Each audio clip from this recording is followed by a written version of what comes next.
Halo semuanya, perkenalkan nama saya Maria Della Strada Azi, mahasiswa pendidikan biologi semester 6 Universitas Nusa Cendana Kupang. Pada video ini, saya akan menjelaskan mengenai pengembangan media pembelajaran saya. Materi pembelajaran yang saya gunakan adalah Sistem Sirkulasi dan Peredaran Darah SMA kelas 11 semester 1. Kompetensi dasar, menganalisis hubungan antara organ penyusun sistem peredaran darah dan mengaitkannya dengan bioprosesnya sehingga dapat menjelaskan mekanisme peredaran darah pada manusia. Indikator pembelajaran yang pertama, menjelaskan komponen-komponen penting yang berperan dalam sistem peredaran darah manusia. Yang kedua, mendeskripsikan mekanisme peredaran darah pada manusia. Tujuan pembelajaran yang pertama, siswa mampu menjelaskan komponen-komponen penting yang berperan dalam sistem peredaran darah manusia dengan benar. Yang kedua, siswa dapat mendeskripsikan mekanisme peredaran darah pada manusia.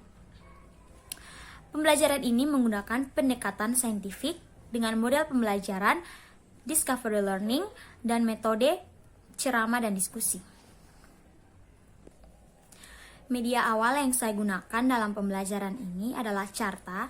Carta merupakan media dua dimensi yang berupa gambar mekanisme peredaran darah pada manusia. Dari Carta ini saya akan kembangkan menjadi media tiga dimensi yang terbuat dari styrofoam dan juga terdapat selang yang akan digunakan sebagai saluran darah atau pembuluh darah.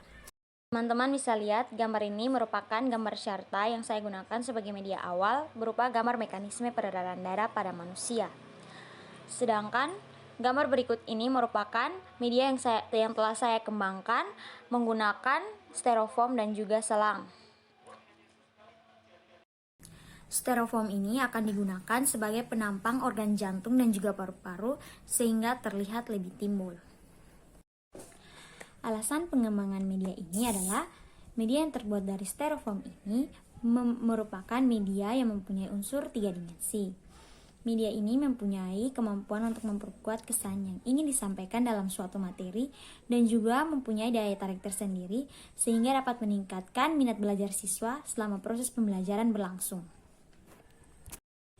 Keuntungan dari penggunaan media ini adalah materi yang akan dijelaskan dapat disampaikan berilustrasi pada media tiga dimensi ini yang terlihat lebih timbul, lebih menarik, dan lebih jelas, di mana siswa dapat melihat mekanisme peredaran darah secara langsung dari seluruh tubuh ke jantung, ke paru-paru, dan kembali ke jantung.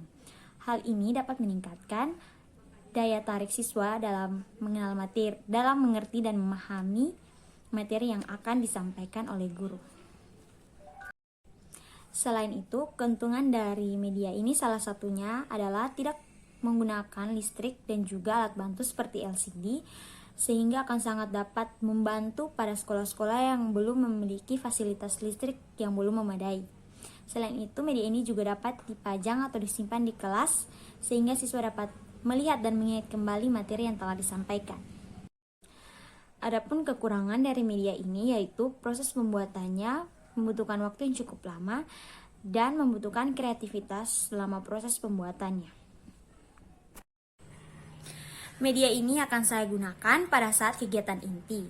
Saya akan membagi siswa ke dalam beberapa kelompok. Setelah itu, saya akan meminta perwakilan siswa untuk maju ke depan untuk mempraktekkan penggunaan media ini.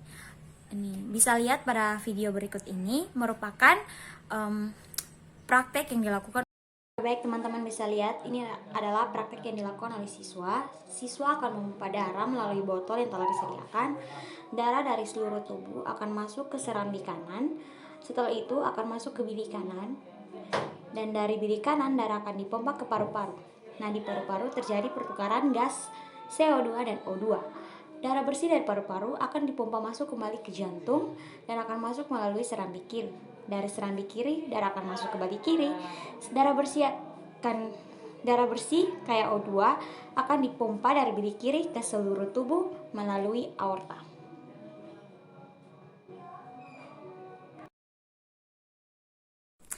Setelah mempraktekannya, saya akan membagikan LKPD kepada setiap kelompok untuk dikerjakan. Setelah dikerjakan, kelompok akan maju ke depan untuk mempresentasikan hasil diskusi mereka.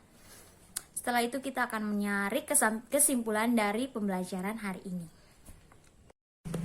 Sekian video presentasi pengembangan media pembelajaran saya. Semoga video ini dapat bermanfaat untuk kita semua. Terima kasih.